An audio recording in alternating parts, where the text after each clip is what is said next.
Johnson & Johnson versus Merck for state versus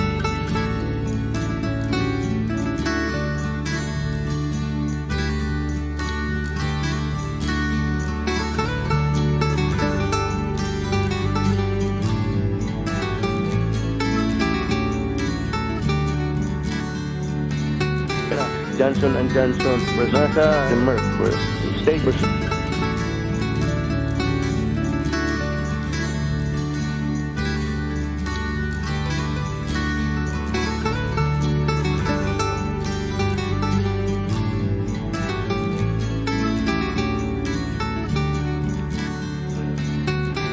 Johnson & Johnson mga kababayan ko, ganito ang sabihin ko sa inyo. Una-una,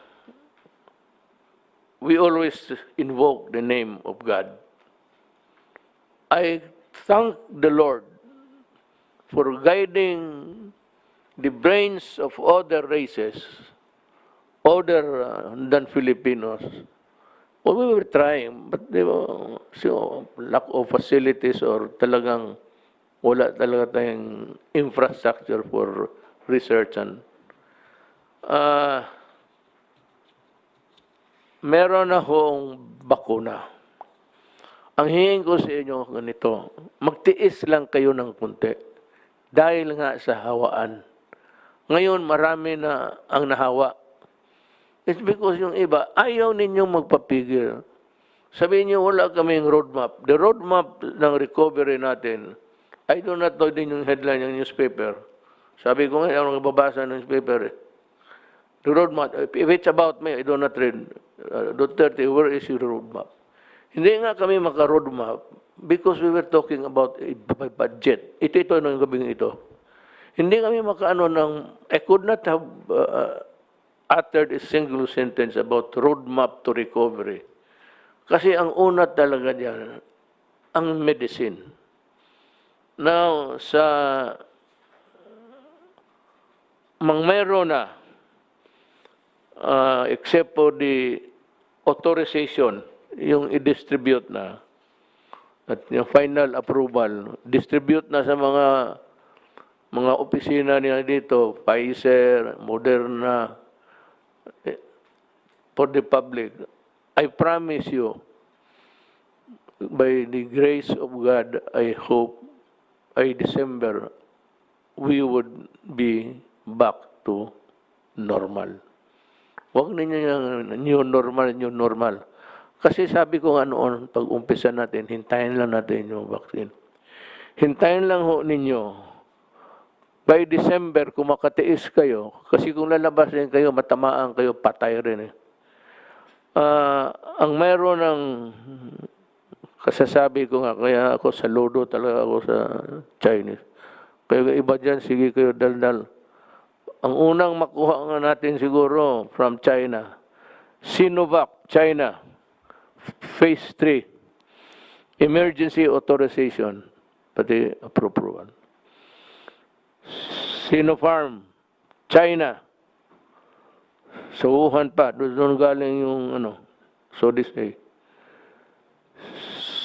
Sinopharm, Beijing, Moderna, nasa stage 4 na sila. Pfizer, Biotech, CanSino, Biological, China, sa third. Shifi, China, Inuvia, Novavax, Johnson & Johnson, the Merck, first stage pa lang. Next month, meron ng ma-release sa ibang kon. Ang mapabubuti lang nito, to our credit, is that we have remained friendly with China. And China was able to guarantee, sabi nila dito sa akin, that the Philippines would, ito basahin ko na lang, Chinese Embassy,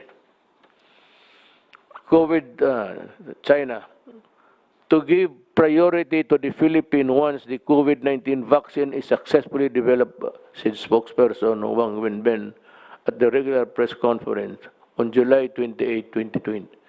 July 28, sinabi niyan, the Philippines is a friendly, close neighbor to China.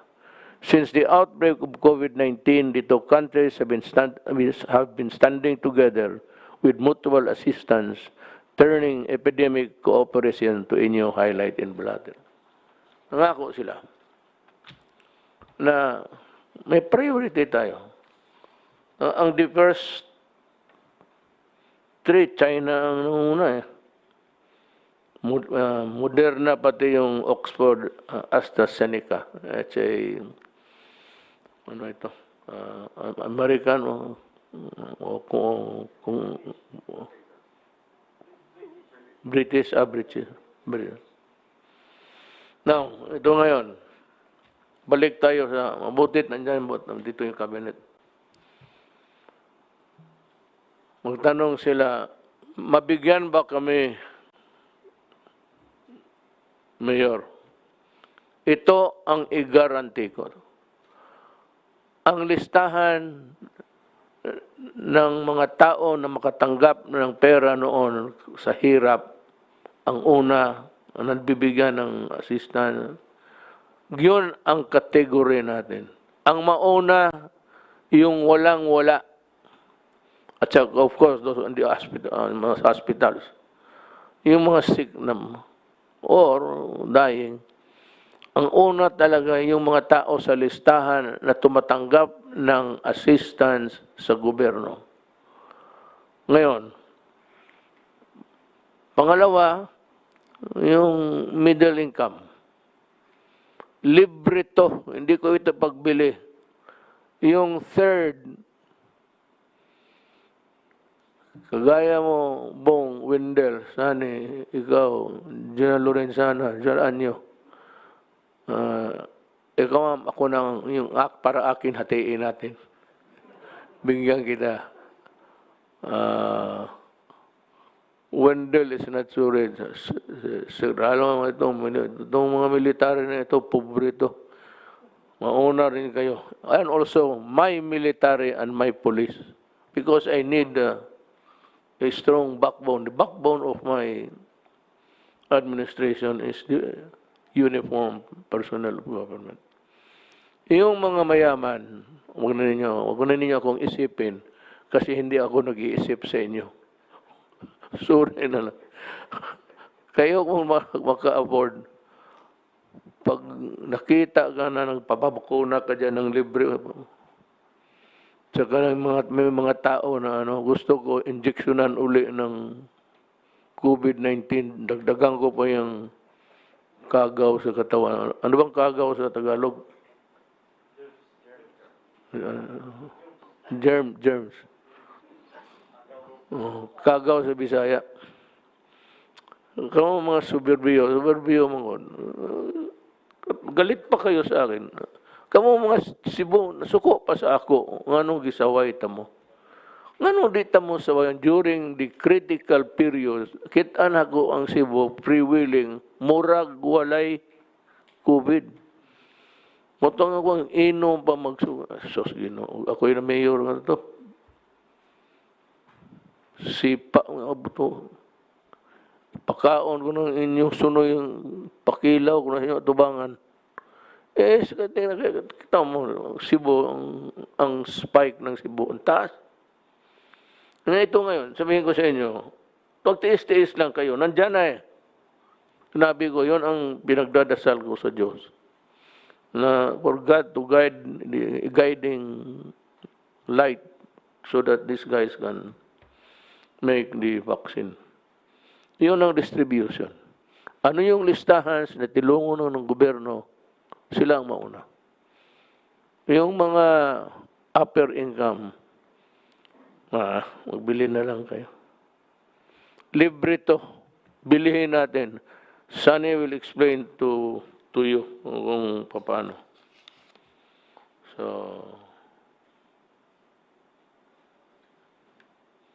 almost by December, tapos to lahat. as fast as we can. Ngayon, sino ang bigyan ko ng trabaho na yan? Kasi ganito yan. Nandito na yung bakuna, tatanggapin ko yan. Sino pabigyan ko? Ibigay ko sa barangay, barangay captain, hali kayo.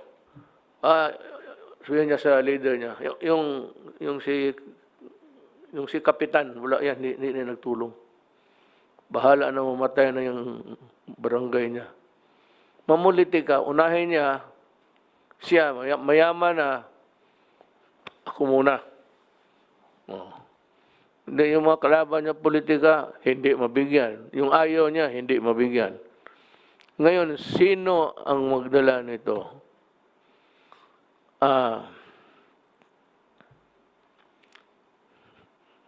Military. Military lang. Bahala na. I'm asking the armed forces, asking General Luciana. Kayo man din ang there's the setup. May task force tayo. But the implementing arm, military. Punta lang kayo sa, really, I suggest that the military assign so many of the soldiers and policemen. Punta lang kayo ng ospital, may mga military doon. Punta lang kayo ng police station. Mga police, pakyan din nyo mabuti, ha? Ayaw ko ng magka-atraso kayo dito. Ngayon nag-atraso, nagkamali. Kulong talaga yun. Punta kayo sa police. Puriculture Center. Pero military ang tusok-tusok sa iyo. Yung mga kalaban ko, sabihin ko sa military, do not use the needle. Bayonet ang gamitin mo. Lalo, mga drug pusher, drug addict, I will not waste my ibigay ko na lang yan doon sa ibang lugar na pobre rin. Hindi ko mga drug pusher, wala kayo. May listahan yung dyan. Hayaan mo.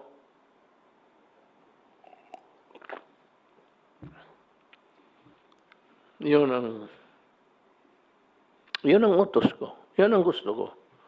Hindi maganda? Hindi talaga maganda. Yung mga tao, hindi pala tao sila. Tingin ko, mga drug pusher, drug lord, aso. Tingin ko sa kanyang aso. Hindi ako magtulong sa inyo. Sinisira ninyo yung Pilipinas. Pinapatay ninyo yung tao.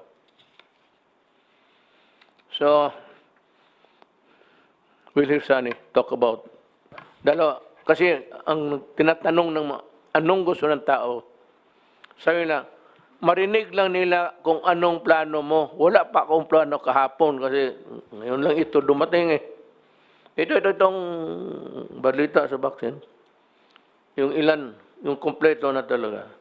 So Sunny will talk about it, where to get the money and how to go about going out of post-COVID Philippines by December, I suppose. Sunny, can you? Thank you. May balita ho ngayon na in development na yung mga in advanced development na yung mga bakuna, the inoculation. So, as you mentioned ho, tatlong pharma companies from China at saka one from Britain at saka isang from the US, di ba, are already on the third stage. At mukhang this might be approved by their FDA by around by around December or October. October the trials will finish daw.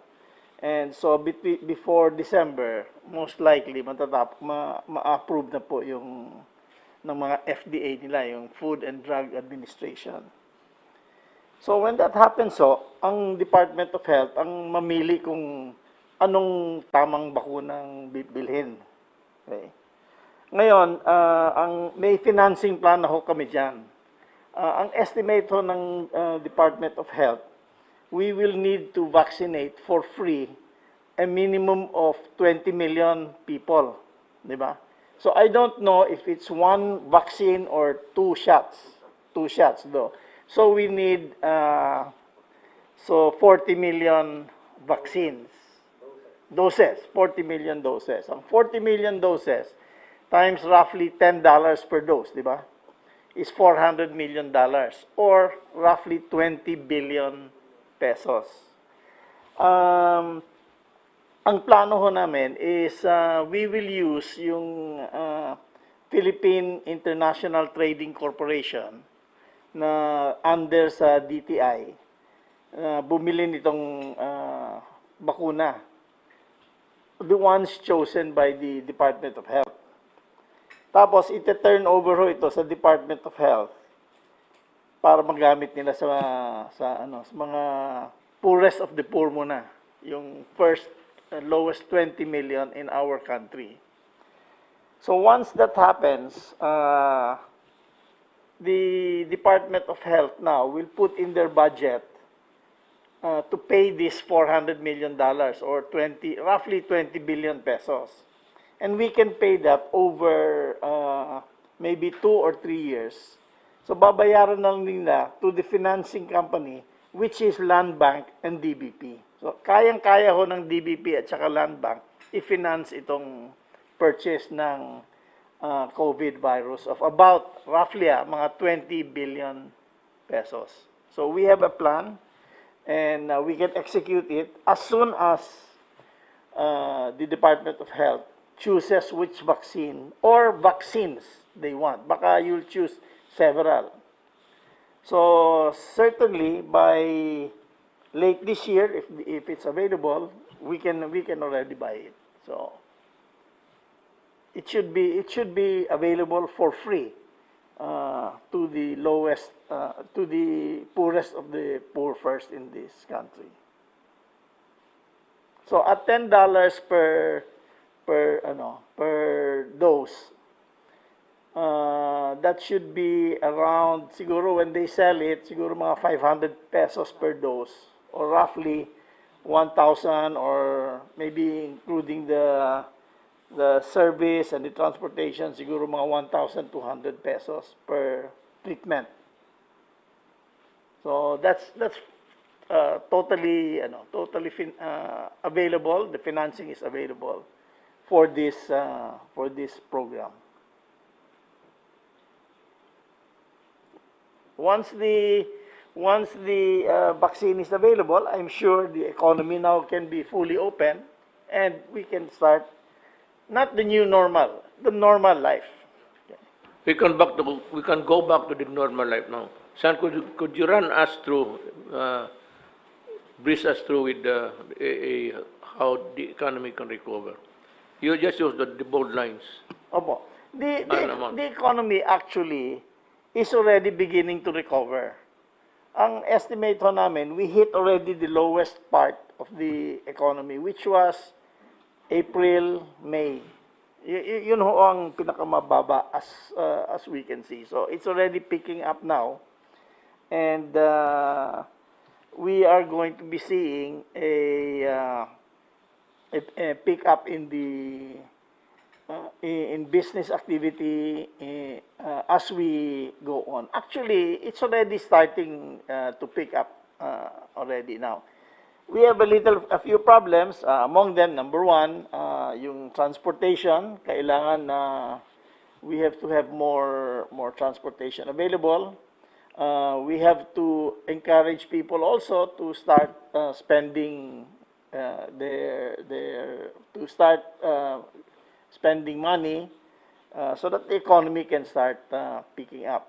In the meantime wala ho tayong problema sa liquidity. In other words, may pera. People are not short, the economy is not short of money. Number one. Number two, the inflation is relatively low. It's within our target. Number three, yung peso ho natin is the strongest in Asia. The strongest currency in Asia is the Philippine peso. It's stronger than the Japanese yen. So people have faith in us. We are able also to finance it by borrowing locally at saka borrowing internationally. So we're in good shape to take this to overcome this crisis. Alam mo,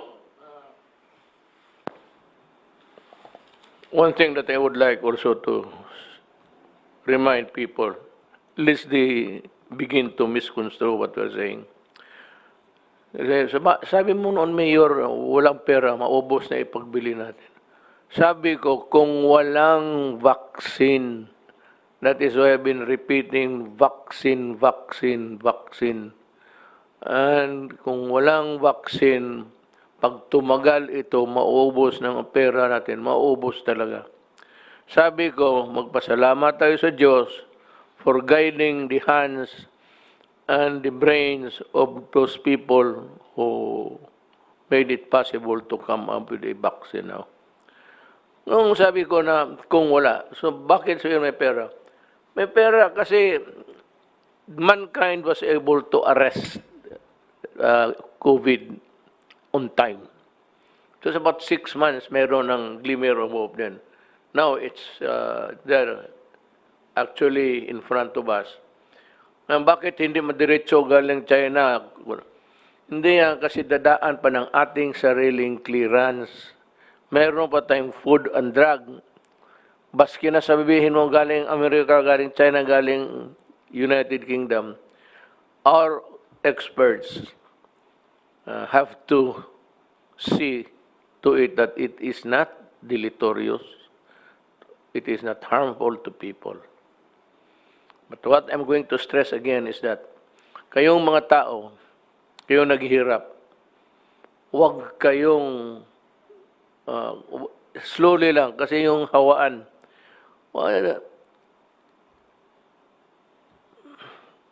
Ito lang. Kasi kailangan, alam ko kailangan nyo magtrabaho. Yung ano lang kayo, pwede tayo magbili nito? Can we buy? Tapos, kunin ninyo sa military camp. Magbili ako, bigay ko sa military, kay Secretary Lorenzana. Punta kayo sa kampo, pangalan ninyo, address. Yan lang kailangan ko. Kailangan address. Tapos non-user of drugs. Kasi user ka, sabihin ko, sorry, wala kang bakuna, mamatay ka ng pakialam ko sa buhay mo. Galit ako sa inyo eh. Yun. Ang recover natin is normal na because I said we were able to arrest. Not us, but mankind or the Chinese, Americans were able to catch up with the COVID. So, napaiksi yung ating fears at ang ating lahat na pagdudusa. So, we are not going back to a new normal. It's going to be normal again unless this mikrobo na ito, bleaching ito, mag-mutate. Kasi yan, minsan nag-mutate eh. Ngayon, isang sungay lang, tinabukasan, may 5 sungay. Puta, another bakuna yan. Sigurado. But this time, I'm sure they're as near as they could ever be. Natabihan na nila yung germs eh. So gusto ko pang magsalita, gusto magdaldal, pero gusto ko lang magyabang. Nandito ulit yung basahin ko lang ha. For the rest of the Philippines, for the rest of the Philippines, minus yung minus to, for the rest of the Philippines, minus NCR, kasi maraming hawaan, maglabas-labasan kayo, hindi wala ng katapusan itong hawaan. Anyway, it's the vaccine. NCR, Bulacan, Batangas, Cavite, Laguna, Rizal, Cebu, Lapu-Lapu City, Mandawi, at Zamboanga City. Sa general community quarantine kayo. Para ma-shorten yung purgatorio ninyo. Kasi kung maghawaan na naman ito, walang katapusan. Then ang problema nito, sabihin mo, ano ba ito ng Duterte na ito? Akala ko pa may vaccine. Nandyan na nga. Kaya lang dadaan pa ito sa mga proseso, lalo na sa atin. May batas eh. They have to be approved by the FDA, Food and Drug Administration. Ngayon, kailan? Well, as soon as possible. Pagka sabi na, parang ministerial na yan, madali na yan, tingin na lang. Ngayon, yung may baka sa production, minsan may mga, anong tawag na itong yawa na ito? Itong lagyan sa medisina. The siren would be the, what do you call this, sir? Yung bayan. Yung mga bayan ng walang laman, i-reserve yan sa mga drug addict.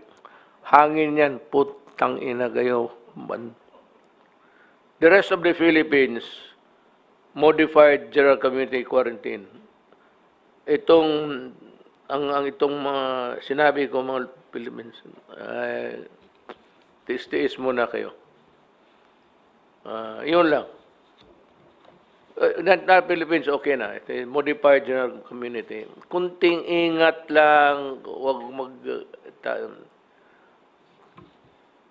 do not mix together and observe itong distancing, the distance rule. Yan lang hihingi ko sa inyo. Pero huwag kayong matakot. Hindi ako nagyayabang. May bright tayo na finance secretary. May military ako na maasahan ko. Ang hindi ko maasahan yung nagbibili tapos nagbabalato pa. Sabi ko na nga noon eh. Alam nila, before na sinabi ko na ito sigurado. Same story. Hindi bigyan yung kalaban, hindi bigyan kilala, suluhin ng lahat. So sabi ko ito ngayon, military. Nearest camp, nearest police station, may mga nurses yan. And volunteers, I am asking, yung mga nurse na walang trabaho, total, bakuna na ito, hindi naman ito may COVID. Basta mag-mask lang kayo. And of course, gloves. And ito, tingnan mo itong binigay na. Tingnan mo ha, pag ginanong ko, alcohol. Yan.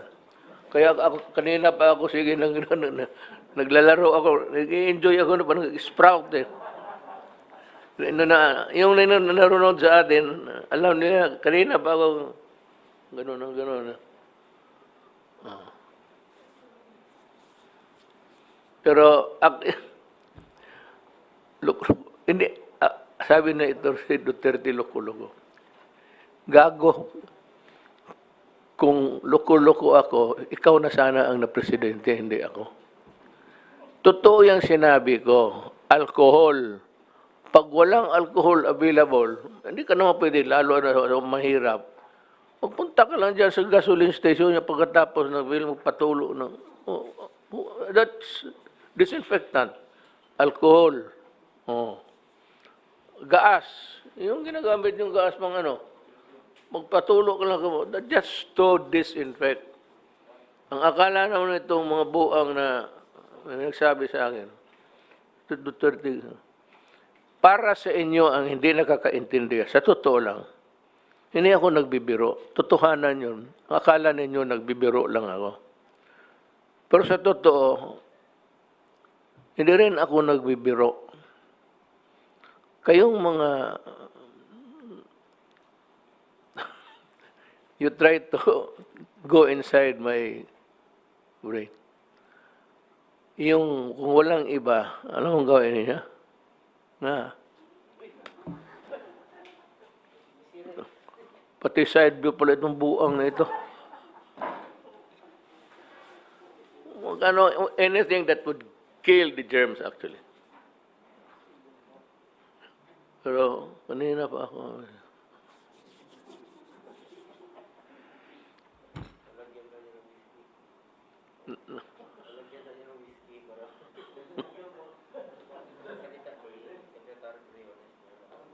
So, let us hear Secretary Brunes.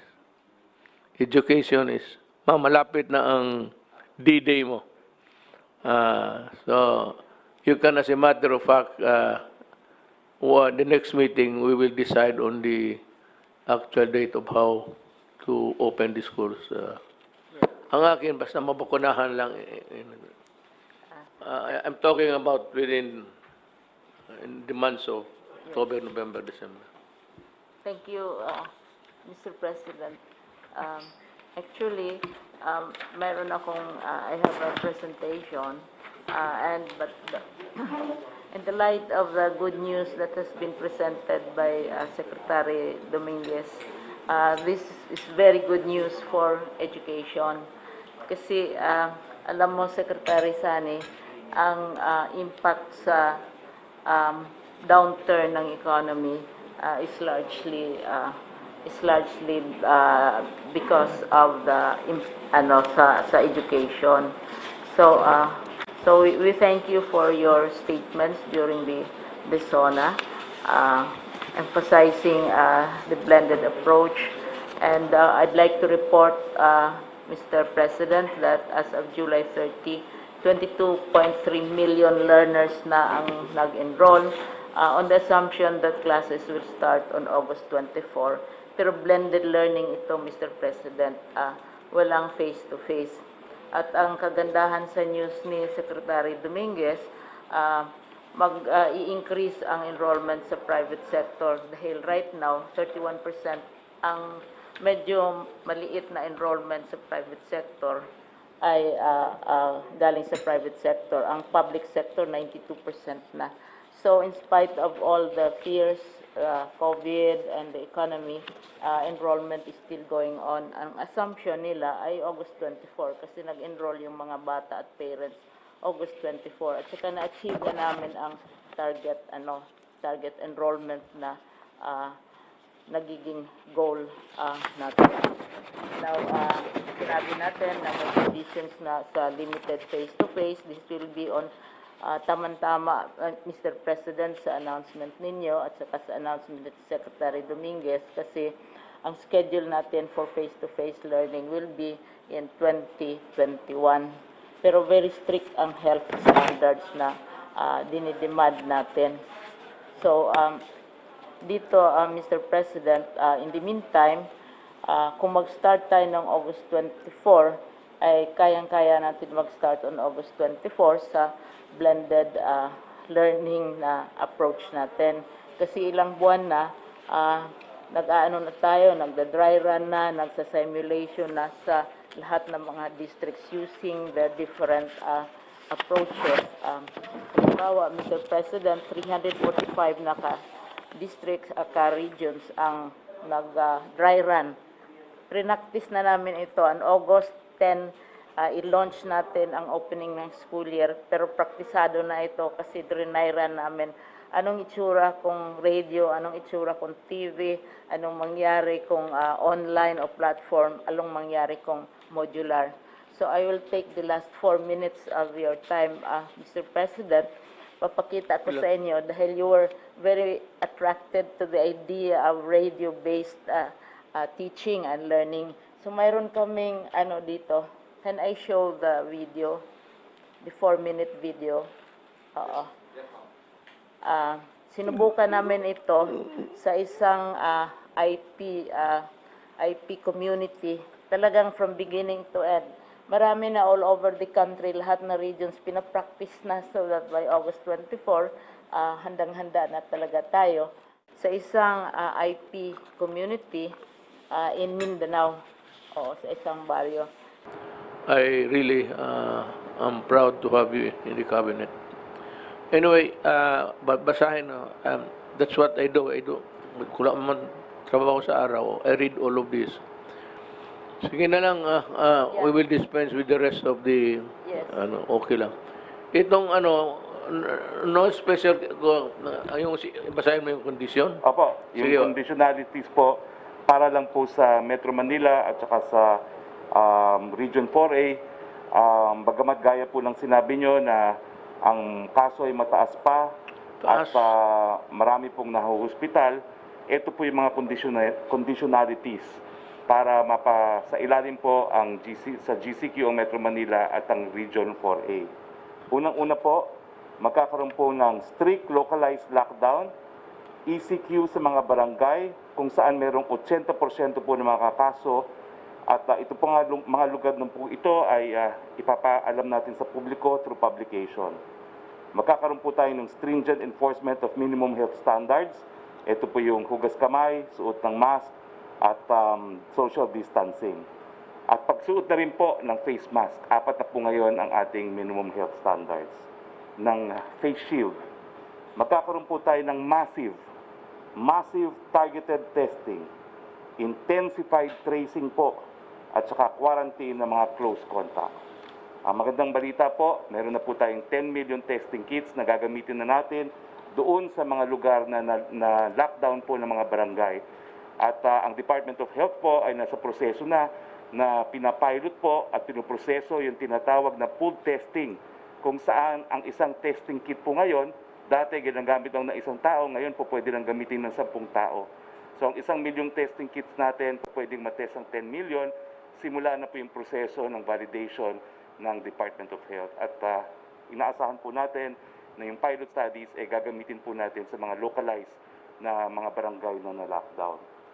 Kinakailangan po lahat mong nakita natin mga positibong kaso ay i-isolate po natin at magkakaroon po tayo ng mahigpit na pagsunod dun sa implementasyon ng tinatawag nating Oplan Kalinga, kung saan yung mga positibo po na walang sariling kwarto at walang sariling banyo sa kanilang mga bahay ay dapat magpunta po sa mga isolation centers ng national o di naman kaya ng local governments. Para naman po maibsan yung di umano'y kakulangan po ng mga hospital beds dito po sa mga wards, isolation at saka sa mga ICU beds, ang totoo po, hindi naman po tayo nagkukulang. Kaya nga lang po, ang mga gobyernong hospital, nag-allot lang po sila ng 30% ng kanilang bed capacity para sa COVID. At ang mga pribadong hospital ay nag-allot lang po ng 20% ng kanilang bed capacity para sa COVID. Ang gagawin po natin para po sa mga government hospitals, itataas po natin yung bed allotments para sa COVID from 30 to 50% po ng kanilang capacity. At ang mga pribadong hospital naman po, itataas po yan from 20 to 30% ng kanilang hospital capacity. Yung ating treatment SAR po na si Yusek Bong Vega ang siyang magpapatupad nito. No? At magkakaroon din po tayo ng one hospital command system na nakatayo na po ang tanggapan sa Metro Manila Authority para po maging systematic po yung pag-alat ng mga kwarto o mga kama dun sa mga nangangailangan. Kinakailangan po yung mga LGUs magsubmit po ng kanilang mga datos sa tinatawag po nating COVID Kaya platform at ito po yung ating automated program na ginagamit ngayon sa monitoring po hindi lang ng kaso kundi po yung critical care capacity na tinatawag natin. At saka yung iba pang mga datos na kinakailangan natin para sa epidemiologic and surveillance units.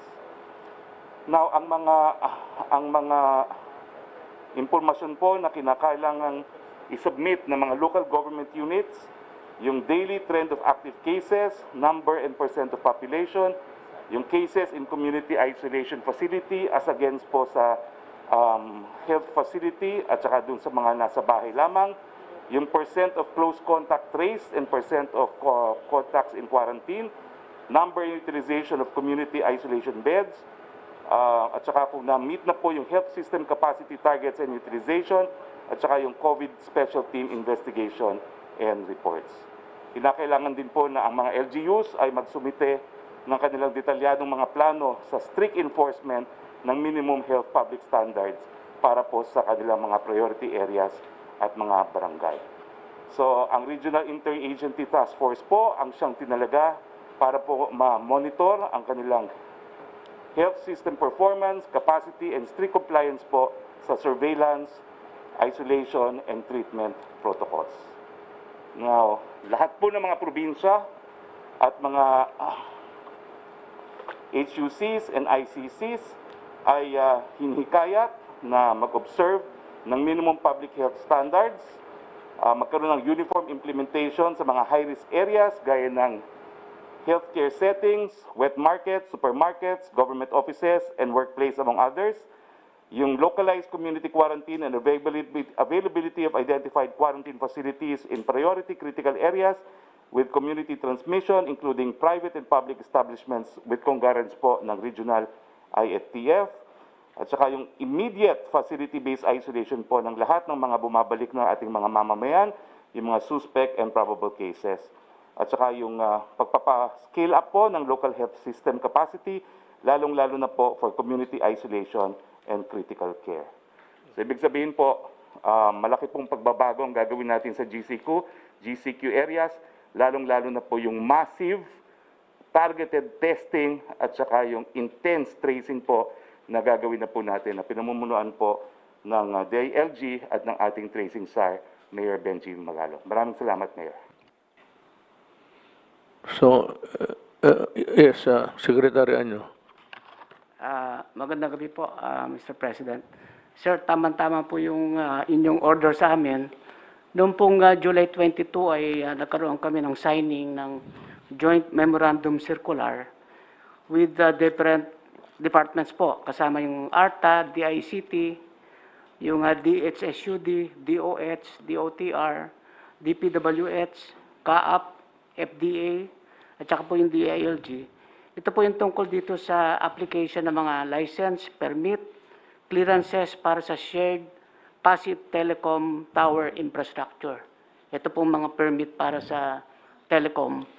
Dati po inaabot ng 200 days yung pag-apply ng permit.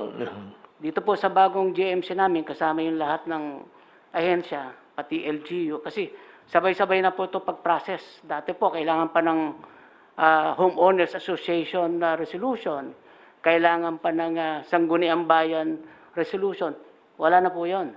16 days to 20 days po ang target para yung lahat ng permit ay tatakbo. So tama-tama po yung order ninyo sa amin ngayon at sisiguraduhin po namin, Mr. President, na Wendell, ang mga upo ka dyan. ang mga LGUs at iba pang mga ahensya po ay susunod doon sa maikling panahon para ma-approve ang licenses, permit, at saka clearances. Si Ernst yan siya. Ernst ang tawag namin. Sa presidente ng Globe, siya mismo. Kasi sabi ko, pag hindi mo pa na-improve yan, I will hang you in one of your towers. Sabi niya, Mayor, you cannot do that because there is no tower. The local governments are all fucking it up, that's why. So saan mo ako bitayin? Sa lubi? Tama ka, Ernst. We are suffering from many years of this. Before your administration, many administrations, 25 to 29 permits, umabot ng 8 buwan. Tapos marami pa kaming mga miscellaneous fees iba-ibang klaseng tower fee. Meron kaming special use permit. Hindi namin ma-standardize yan. Sa isang taon para makapagpatayo kami ng 1,500 towers, which is a record for Globe. And I think PLDT built the same amount. Kailangan namin mag-umpisa ng triple niyang amount na yan or quadruple. Kasi nga hindi namin alam anong tutuloy sa dami ng permit na required para makarating kami sa stage na ready to build. No? So isipin niyo lang ho yun, sir, kung nag-apply kami ng 5,000 towers times 28 or 30 permits na lang, ilang libo home permit ang kukunin namin para lang makapag-umpisa. It's really corruption. Alam mo, you can ask Bong, and the business can ask Sunny Dominguez, kay the generals, kay sekretarya nyo. Isumbong na lang ninyo diretso. At ang order ko sa cabinet ngayon is to really take yung pinakamabigat, the most drastic measure that you can find para magkaintindihan na tayo. This is my last mile. I make no apologies about it, anong nagawa ko o anong mali ko. Basta ako magtrabaho lang. We will wind up, before I forget. Itong mga nursing ng police, lahat ng barangay health workers, pati yung mga doktor, in their district health office, this should be there. But yung overall umbrella to supervise must be the Armed Forces of the Philippines. This will remove partisan, favoritism. This will remove petty corruption. So kung may isang, anyway, however you do it, I don't care. I just want a unified monitoring pati supervising authority. And that is the military. Kaya idagdag ninyo ito, binibigyan ko ng pagdating ng panahon, in the fullness of God's time, if you get to hold the vaccine, as I have said before, I've said a mouthful against yung sino ang magdala kasi I was really afraid. Kaya na meron kayo ng task force. Pero ganun pa man, marami yung palusot na nagpapabili, na humihingi. Ang diwas baka maghingi pa ng bayad. Mapatay talaga kita. Ito, totoo, puntahan kita doon. Baka akala mo. Bababa ako dito, puntahan kita. So, military, alam na niya, I know what you should be doing. I do not have to tell you about it. Must be under the general supervision and monitoring sa military. We intend to vaccinate every Filipino for that matter. That's quite a big number actually. So in the provinces, pati yung question is, yung mga NPA, pabakunahan ko ba? If you stop fighting for a while during the period or until December, kasi my soldiers will be busy monitoring, supervising, kung wag lang ninyong galawin, pwede kayong sumali, pumila doon.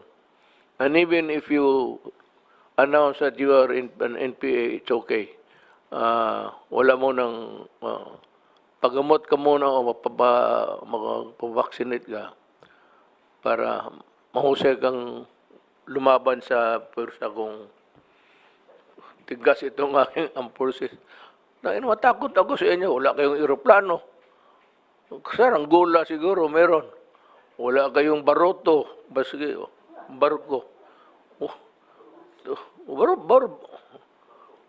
Barko.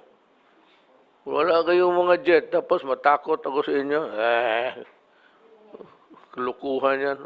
Pero, as a matter of humanity, because it is not our money, and because you are a Filipino, okay lang sa akin.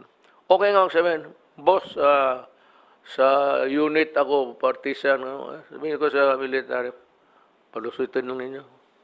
Hindi na panahon ng away ngayon kasi Pilipino eh. But gusto ko yung, para walang masabi, Masabihin ng MPA, natalo kami kasi humina ang katawan namin. Walang fighting chance. Okay, sige. Bakunahin yung mga yawa na yun. You do not want to shoot a half-dead. Kung may mga walang bakuna yan, almost a half-dead walking around. So mahiya ang sundalo kung magbaril. Make them strong. Really, because you're a Filipino and it is the people's money. Okay lang. You might not really qualify sometimes, but you know, you have a wife, Filipino children. So let's put one thing at a time. Hindi natin pagsabayan yung hatred, you know. Huwag lang ninyo galawin ang military. Huwag ninyong galawin ang sundalo ko. Wala kayong maano sa akin. Pag hindi, pahirapan tayo. Kayo sasihin ng mga tao, hindi sila bakuna. Tsaka kung ma-identify kayo,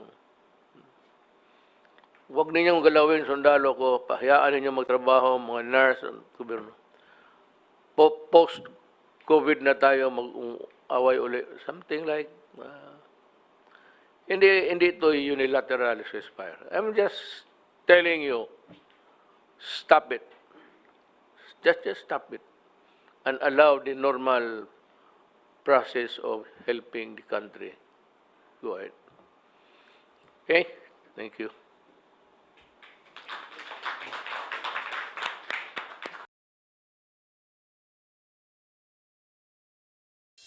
Sa pagkalat ng maling impormasyon, sagot namin ang balitang